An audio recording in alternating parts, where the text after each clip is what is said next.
तो सबसे पहले बात करेंगे यूपी के सियासत की। सपा और कांग्रेस के दरमियान जो सियासी हलचल मची हुई है, इस बारे में बात करेंगे। आपको बता दें, राज्यसभा की 11 सीटों के लिए पर्चे नामजदगी दाखिल करने का अमल 24 मई से शुरू हो गया है। वहीं अब समाजवादी पार्टी ने भी अपने राज्यसभा उम्मीदवारों के नाम फाइनल कर लिए हैं। समाजवादी पार्टी की तरफ से डिंपल यादव, कपिल सिब्बल और जावेद अली खान के नाम पर मुहर लग चुकी है। कपिल सिब्बल ने समाजवादी पार्टी से अपने पर्चा नामजदगी भी दाखिल कर दिया है। जराये के मुताबिक कपिल सिब्बल को राज्यसभा भेजकर अखिलेश यादव नाराज चल रहे पार्टी के सीनियर लीडर आजम खान की नाराजगी को दूर करना चाहते हैं। वाज़रे आजम खान के केस की पैरवी सीनियर वकील कपिल सिब्बल ने ही की थी। राज्यसभा चुनाव में जिनको सदस्य बनाना है पार्टी को, बहुत जल्दी वो लोग नामांकन कर देंगे। आज कपिल सिब्बल जी ने किया है, वो समाजवादी पार्टी के समर्थन से राज्यसभा में जा रहे हैं। पहला नॉमिनेशन हुआ है। इस तरह पार्टी की तरफ से 2 और जा सकते हैं। बहुत जल्दी उनका भी नॉमिनेशन हो जाएगा। कपिल सिब्बल जी वरिष्ठ अधिवक्ता रहे हैं, देश के जाने माने केसेस उन्होंने लड़े हैं। वो लोकसभा में रहे हों, राज्यसभा में रहे हों, उन्होंने बात को अच्छी तरह रखा है ढंग से। पॉलिटिकल कैरियर भी है उनके पास। एज ए लॉयर बहुत सक्सेसफुल लॉयर हैं। तो हमें उम्मीद है कि देश में जो बड़े बड़े सवाल हैं, आज देश किस रास्ते पर है।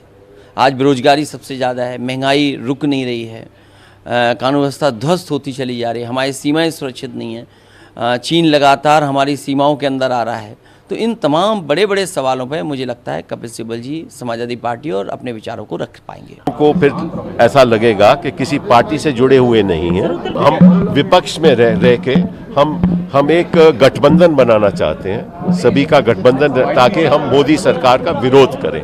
हम चाहते हैं कि 2024 में एक ऐसा माहौल बने हिंदुस्तान में कि मोदी सरकार की जो खामियां हैं वो जनता तक पहुंचाई जाएं, और हम इसका प्रयास करेंगे। मैं खुद इसमें अपना इसका प्रयास करूंगा। 16 मई को मैंने कांग्रेस पार्टी से त्याग पत्र दे दिया है। आजम खान और अखिलेश जी की अब तक मुलाकात नहीं। अरे भैया, आप देखिए, मैं यहाँ आया हूँ, ये सवाल अब हमसे काहे को पूछ रहे हैं। यूपी से हमारे नुमाइंदे तारिक कमर हमारे साथ जुड़ चुके हैं। तारिक, का बहुत बड़ी डेवलपमेंट है। कपिल सिब्बल जो कि कांग्रेस के सीनियर मजबूत लीडर, एक बड़ा नाम, लेकिन सपा में ज्वाइन होते ही इस डेवलपमेंट को अब किस तरह से देखा जा रहा है? हाँ, देखिए, कपिल सिब्बल को राज्यसभा में भेजना अपने आप में एक बड़ा डेवलपमेंट उत्तर प्रदेश की सियासत के पसमंजर में है। और देखिए, कहा यही जा रहा है कि जिस अंदाज की कार फरमाइयाँ कपिल सिब्बल की रही आजम खान की जमानत के सिलसिले में और समाजवादी पार्टी के बढ़ते हुए मरासिम के हवाले से, तो ये बहुत अहम कदम है। और इस कदम का यकीनी तौर पर अखिलेश यादव जी कह रहे हैं कि उनकी पार्टी को फायदा होगा, आवाम को फायदा होगा, और उन तमाम समाजवादी पार्टी का रकीन को हौसला मिलेगा जो कहीं ना कहीं किसी न किसी सतह पर मायूसी में मुब्तला थे। और देखिए, कहा यही जा रहा है कि जो सुप्रीम कोर्ट से आजम खान की जमानत के रास्ते हमवार हुए हैं, उसमें बुनियादी किरदार अदा किया है। तो कहीं एक पैगाम ये देना चाहते हैं अखिलेश के, आजम खान और उसके अखिलेश के माबेन जो फासले बढ़ रहे थे या बढ़ते हुए नजर आ रहे थे, ऐसी कोई बात नहीं है। तो उन्होंने इस कदम से अपने कहीं ना कहीं उन जबानों पर कब्जा लगाने की कोशिश जरूर की है, पाबंदी आयद करने की जरूर कोशिश की है, जो समाजवादी पार्टी और आजम खान के माबेन बढ़ते इख्तलाफात पर मुसलसल तबसरे कर रहे थे। मनोज जान, तारिक कमर, ये बता दें कि अखिलेश यादव तो कहीं ना कहीं जस्टिफाई कर रहे हैं कि किस तरह से कपिल सिब्बल के आने से उनकी पार्टी में क्या कुछ चेंज आ जाती हैं या क्या वजूहात है इसकी, लेकिन वहीं कपिल सिब्बल का क्या एक्सप्लेनेशन है, उनकी क्या जस्टिफिकेशंस है कि उनका इस डेवलपमेंट में, इस चेंज में क्या गेन है?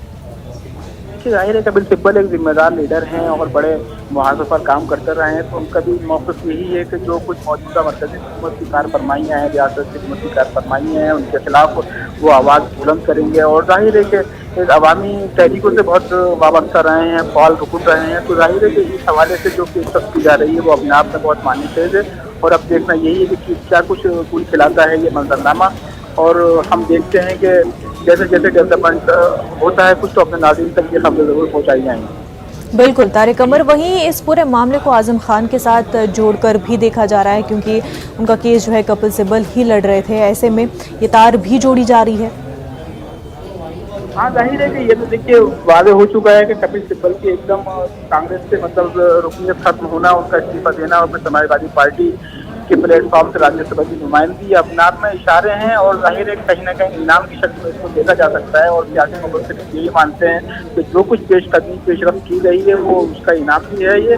और जाहिर है समाजवादी पार्टी को ऐसे बड़े लोगों की, बड़े शहरों की जरूरत भी है जो आने वाले इलेक्शन में, जनरल इलेक्शन में 2024 में अवामी साबित हो सकें, अवामी ताबूत दिला सके समाजवादी पार्टी को। बिल्कुल तारिक कमर, बेहद शुक्रिया तमाम तर तफसीलात के लिए। मज़ीद इस खबर पर बात करने के लिए हमारे साथ दिल्ली से हमारे नुमाइंदे रवि सिसोदिया जुड़ चुके हैं। रवि, ये बता दें कि एक तरफ जहां बात होती है और मीटिंगें होती हैं कि किस तरह से कांग्रेस को मजबूत किया जाए, वहीं एक के बाद एक लीडरान जो है पार्टी छोड़ रहे हैं। बिल्कुल, कुछ दिनों पहले उदयपुर में चिंतन शिविर हुआ था और इसमें इस बात को लेकर भी चिंता जाहिर की गई थी और ये भी कहा गया था कि पार्टी को कैसे मजबूत किया जाए, एक रोड मैप तैयार किया गया था। इस पूरे वाकयात को अगर आप देखें तो G23 के जो सदस्य रहे कपिल सिब्बल सबसे मुखर आवाज थे। पिछले दिनों उन्होंने एक लेख भी लिखा था और सवाल भी खड़े किए थे कि जो कांग्रेस की जो लीडरशिप है वो फैसले लेने में सक्षम नहीं है और ऐसे में किसी और को, गांधी परिवार से तक किसी और को जिम्मेदारी दे देनी चाहिए। तो कहीं ना कहीं एक सवालिया निशान जरूर खड़ा हुआ था। और जब से राज्यसभा का प्रकरण चल रहा था, ये कहा जाता है कि कपिल सिब्बल को कांग्रेस के कोटे से तो कम राज्यसभा नहीं भेजा जा सकता। इस बात को लेकर नाराजगी थी। हालांकि एक मान मनोबल का प्रयास जरूर किया गया था। गुलाम नबी आजाद ने पिछले दिनों सोनिया गांधी से मुलाकात की थी और कोशिश की थी कि जो खाई दोनों के बीच में, G23 के सदस्य हो या फिर आला कमान के बीच में, एक ब्रिज का काम जरूर कर रहे थे कि दोनों के बीच जो खाई उसको दूर किया जा सके। लेकिन अभी जिस तरह से जो प्रकरण देखने को मिला और जिस तरह का बयान दिया कपिल सिब्बल ने कि 16 मई को ही उन्होंने कांग्रेस से इस्तीफा दे दिया था और निर्दलीय के तौर पर राज्यसभा जा रहे हैं, वो किसी पार्टी में नहीं शामिल हो रहे, पार्टी के समर्थन जरूर है। तो ये दर्शाता है कि कहीं ना कहीं आलाकमान विफल रही है और जिस तरह के जो फैसले लिए जा रहे थे या यूं कहें कि जो मान मनोबल का था उसमें कहीं ना कहीं कमी रह गई है। जी बिल्कुल रवि सिसोदिया, और आपने बात की कि G23 के हवाले से जो बात हो रही थी, जो मजबूत करने की बातें हो रही थी, लेकिन अब जिस तरह की डेवलपमेंट्स हो रही है, क्या उन सारी ही मीटिंग पर जो चिंतन मंथन किया जा रहा था उस पर पानी फिर जाता है? देखिए, सवाल जरूर खड़े होते हैं। अगर आप पूरे प्रकरण को देखें तो पिछले दिनों पंजाब के बड़ा चेहरा हुआ करते थे सुनील जाखड़, उन्होंने पार्टी छोड़ी। कुछ दिनों पहले हार्दिक पटेल ने पार्टी छोड़ी और अब कपिल सिब्बल एक बड़ा चेहरा ही नहीं थे बल्कि बड़े लॉयर भी हैं। कांग्रेस के तमाम बड़े मसले आयोग के जो तमाम जो बड़े केस हैं वो कपिल सिब्बल भी देखा करते हैं। तो ऐसे में सवाल जरूर खड़ा था कि आखिर आला कमान की तरफ से कहाँ मान मनोबल कमी हो जा रही है, क्योंकि एक के बाद एक जो बड़े चेहरे वो छोड़ते चले जा रहे हैं। चिंतन शिविर के दौरान भी ये मसला उठा था, उस दौरान भी कहा गया था कैसे पार्टी को एकजुट करना और 2024 में जो इनकी लड़ाई है उस लड़ाई के लिए क्या खाका तैयार करना है। जहाँ तक राज्यसभा का सवाल है, राज्यसभा को लेकर भी माना जाता है कि राज्यसभा में कांग्रेस के नंबर लगातार कम होते जा रहे हैं और इस बार सिर्फ 10 से 11 ऐसी सीट हैं जिन पे राज्यसभा को लेकर जो उम्मीदवार हैं वो चयन कर रहे हैं। हालांकि अभी तक कांग्रेस तरफ से कोई भी राज्यसभा उम्मीदवार चयन नहीं किए गए। तो उसके उस दौरान भी माना जा रहा था कि जो राज्यसभा का उम्मीदवार जो कैंडिडेट होगा वो हाईकमान की तरफ से तय किया जाएगा।